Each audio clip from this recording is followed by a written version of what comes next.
the biggest issue that I have with the way the season panned out was the Andre Drummond situation. Not him as a player. I don't think that he is to blame for any of the way the season turned out. But I think that they strayed a little bit away from who they were to get him.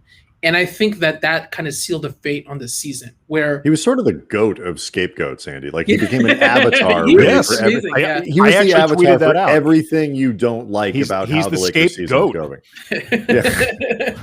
And the thing is, it's not about him as a person. It's not about him as a player.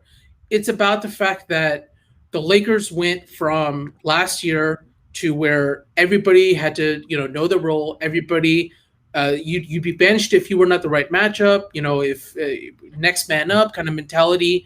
I go back to Dwight Howard a lot because it was like it's a perfect encapsulation of what that team was about. It's like, okay, hey Dwight, you're DNB-CD all series, and then now we're playing Denver. You're a starter and you're going to be super important, and now you're back to DNP-CDs the next round. Like that was what the team was about.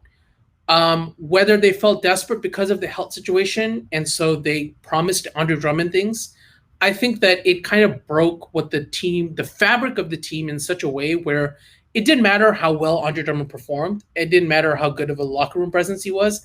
I think once you break that on a team that's already kind of mentally kind of burned out and physically kind of burned out, I think you start going in separate directions. And I think that was the biggest flaw of this team. Not Andre Drummond himself, but what he represented.